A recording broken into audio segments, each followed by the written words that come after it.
Bonjour, je m'appelle Valérie Savoir et je vais te raconter une histoire que j'ai écrite. Alors, ferme les yeux, installe-toi confortablement et en route pour un épisode pas gnangnan. J'écoute. Je vais te raconter l'histoire du voyage scolaire de Rosalie. C'est aussi l'histoire de la maman kangourou et de son petit dans sa poche. C'est un grand jour pour les élèves de la classe de Madame Constance. Les enfants partent en voyage scolaire. Une semaine à la campagne, sans les parents pour leur répéter « Il est l'heure d'aller au lit ! Pas trop de chocolat sur ta tartine. Tu t'es lavé les dents ? Allez, va faire tes devoirs !» Une semaine, juste entre copains. Et avec Madame Constance et Monsieur Mimolette, le chef des surveillants. Il vient lui aussi. Il a réparé son pantalon après l'avoir craqué dans la cour de récré devant tout le monde. Et ce matin, il n'a pas l'air trop sévère pour une fois. Les enfants sont rassemblés devant le car. Les parents sont là pour leur dire au revoir. Fanfan plante un gros bisou sur la joue de sa maman. Clémentine porte un sac à dos rouge presque aussi grand qu'elle. Hugo montre à Gustave sa réserve de bonbons dans ses poches. Bob essaye de faire un croche-pied à Vic, qui le regarde en soupirant. Zora tire une valise rose à paillettes. René a apporté des cartes à jouer et Marius plusieurs bandes dessinées. Les enfants sont surexcités. Ils rentrent tour à tour dans le car et ils s'installent, tous sauf Rosalie. Elle reste sur le trottoir, dans les bras de sa maman, et elle pleure toutes les deux. Madame Constance s'approche. « Tout va bien, Rosalie ? Le car va partir, il faut que tu ailles t'asseoir. » « Je veux pas quitter ma maman. Et moi, je ne veux pas quitter ma fille, mon bébé d'amour. » Écoutez, madame, je comprends votre inquiétude, mais tout va bien se passer. N'est-ce pas, Rosalie ? Tu vas trop bien t'amuser. Madame Constance, ma fille, mon bébé, est encore toute petite, vous comprenez ? Elle n'est jamais partie de la maison. Elle pleure parfois le soir et si jamais elle faisait pipi au lit. Maman, ça fait longtemps que je fais plus pipi au lit. Quelqu'un va t'entendre, arrête. Et puis je suis plus un bébé quand même. Oh ma chérie, mais mon bébé, pour moi, tu seras toujours mon bébé d'amour. Madame Constance, je pense qu'il vaut mieux que ma fille reste avec moi, qu'elle ne parte pas en voyage scolaire. Mon bébé, viens, on rentre à la maison. Je vais te préparer un bon chocolat chaud, comme tu l'aimes.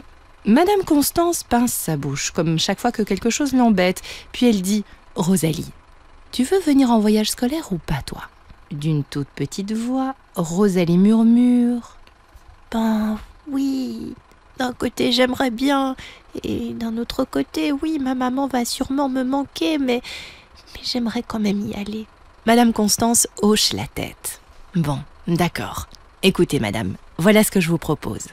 Rosalie va venir, parce qu'elle a très envie. Mais je vous promets que si ça ne se passe pas bien, si elle veut rentrer, je vous appellerai. D'accord ?» La maman de Rosalie renifle un grand coup, puis murmure « Oh, bon, d'accord, mon bébé. Oh, tu me promets que tu m'appelles si ça ne va pas, d'accord ? Je viendrai tout de suite te chercher. Oh, mon bébé chéri, au revoir. »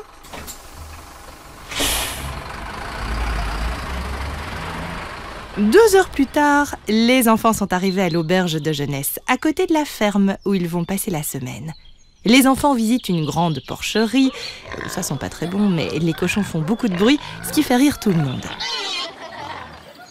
Le midi, ils mangent des frites. Et puis en fin d'après-midi, c'est l'heure des douches. Rosalie partage la chambre de Fanfan, Clémentine, Vic et Clara. Les filles vident leurs valises.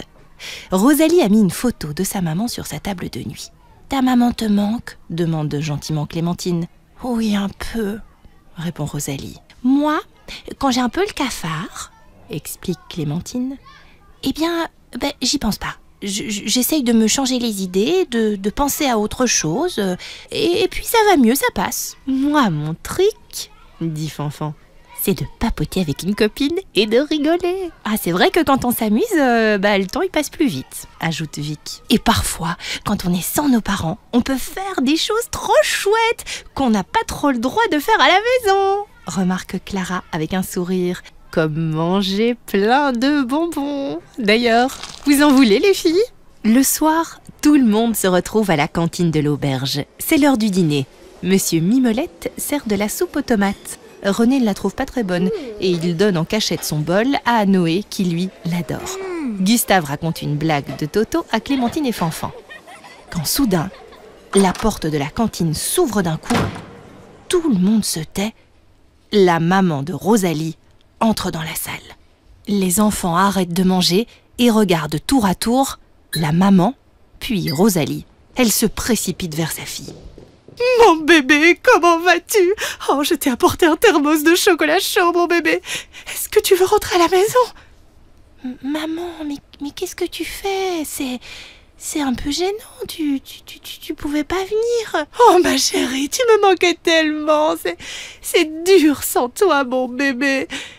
Mais ne t'en fais pas, maman est là. Maman, en fait, finalement, je m'amuse quand même bien, tu sais. C'est chouette ici. Madame Constance intervient. Excusez-moi, madame, je pense qu'il faut que vous rentriez chez vous, sans votre fille. La maman finit par sortir de la cantine en pleurant. Rosalie, elle, est aussi rouge que son bol de soupe aux tomates. C'est l'heure de la veillée. Les enfants ont mis leurs pyjamas et sont installés devant une cheminée en pierre où crépite joyeusement un grand feu de bois. Madame Constance a préparé du thé de fleurs d'églantier. Rosalie s'est blottie dans un coin. Allez, on se calme, on ferme les rideaux et on s'installe. Trop bien! Madame Constance va raconter une histoire.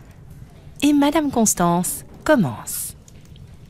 Il était une fois un couple de kangourous. Toby, le mâle, et Twinny, la femelle. Ils vivaient dans une vaste prairie d'Australie. Le soleil réchauffait la terre et quand il faisait trop chaud, ils s'abritaient à l'orée d'un petit bois où l'herbe était tendre et douce. Un matin, Twinny sentit une petite boule de poils gigoter tout au fond de sa poche. Un bébé kangourou! Twinny sentit son cœur bondir.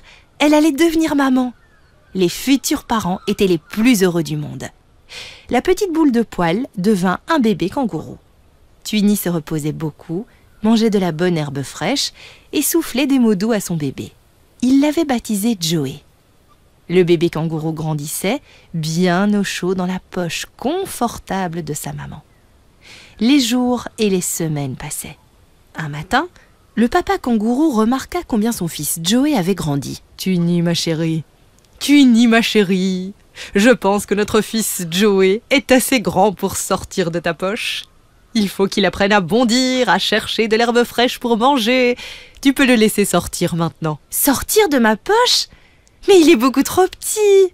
s'écria Twinny. « Il n'en est pas question. Il n'est pas encore prêt. »« Mais ma chérie, Joey devient grand. Il va falloir le laisser sortir. »« Pas encore, chérie, pas encore. » Chaque matin, Toby posait la même question. « Alors, tu es prête maintenant à le laisser sortir ?» Et chaque matin, Twinny répétait la même réponse. « Pas aujourd'hui, chérie, pas encore, il n'est pas encore prêt. » Pendant ce temps, Joey, lui, continuait de grandir. Un matin, le papa, Toby, se mit en colère. « Ma chérie, tu exagères.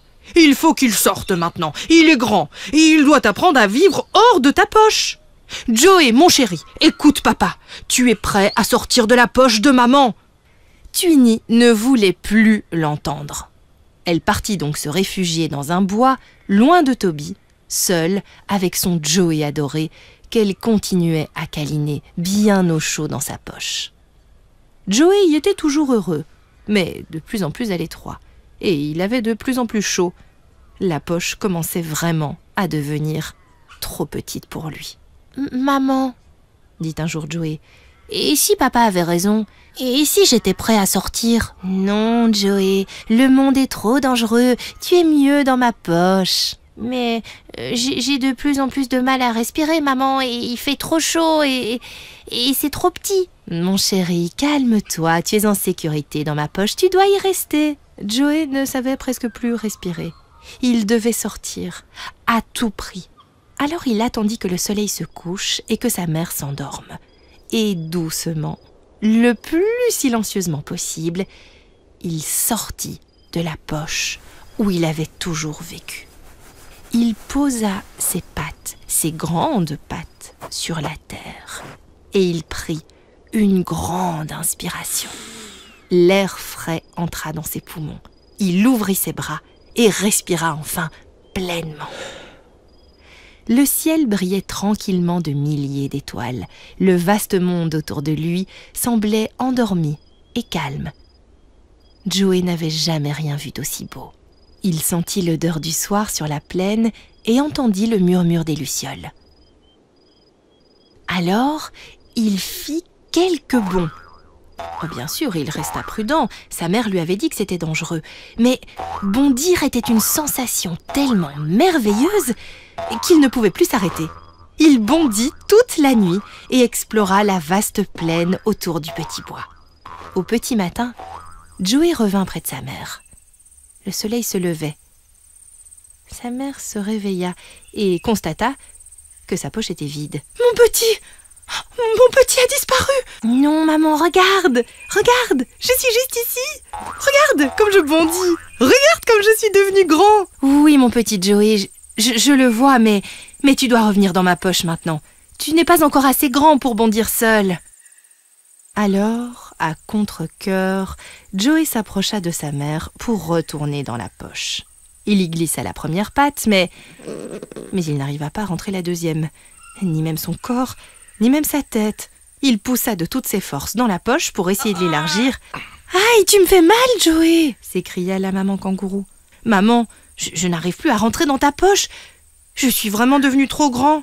Allez, essaye encore, Toby. » Oh là là, quelle catastrophe, tu vois, t'aurais jamais dû sortir. C'est alors qu'une grosse voix retentit dans le petit bois. C'était Toby, le papa kangourou. Ça suffit maintenant, tu nies. Regarde comme notre fils a grandi. Il ne peut plus rentrer dans ta poche maintenant, ce n'est plus sa place. Joey se précipita dans les bras de son père. Il était si heureux de le retrouver. Sa mère se mit à pleurer. Les yeux de son père brillaient aussi. Mais c'était de fierté. Que tu as grandi, mon fils. Tu es un grand kangourou maintenant. Tu es prêt à explorer le vaste monde. Je vais t'apprendre à trouver des herbes fraîches, mon fils, à te méfier des dingos qui pourraient t'attaquer et à te cacher quand passent des chasseurs. Depuis ce jour, Joey bondit, heureux dans la campagne australienne. Il revient souvent rendre visite à ses parents. Il ne sait plus rentrer dans la poche de sa mère comme quand il était petit, mais elle le prend encore dans ses bras pour partager un long câlin, si fier de son grand-fils Joey. Madame Constance frappe doucement dans ses mains. Voilà les copains, mon histoire est terminée. C'est l'heure d'aller dormir. Rosalie passe finalement une semaine trop géniale. Elle s'occupe des animaux de la ferme, elle fait du pain, elle visite une fromagerie, elle rit tellement qu'elle en a mal au ventre et oublie même de penser à sa maman. Et quand elle la retrouve à la fin de la semaine, elle lui saute au cou. « Maman, je me suis trop bien amusée !»« Oh mon bébé, enfin ma chérie, je suis si contente de te revoir. On dirait que tu as grandi en une semaine. En tout cas, ça m'a semblé long. Oh, j'ai l'impression que tu étais au bout du monde. » Au bout du monde, comme si j'étais en Australie? Oh oui, ma chérie, aussi loin que l'Australie. Oh, mais tu sais, maman, c'est pas si mal l'Australie. Rosalie lui racontera l'histoire de la maman kangourou, mais pas tout de suite. D'abord, elle va rentrer chez elle, boire un bon chocolat chaud, comme seule sa maman sait les faire. Ce podcast a été mixé par Cédric Van Stralen et illustré par Alice Depage. Un podcast produit par We Tell Stories. À bientôt pour le prochain épisode.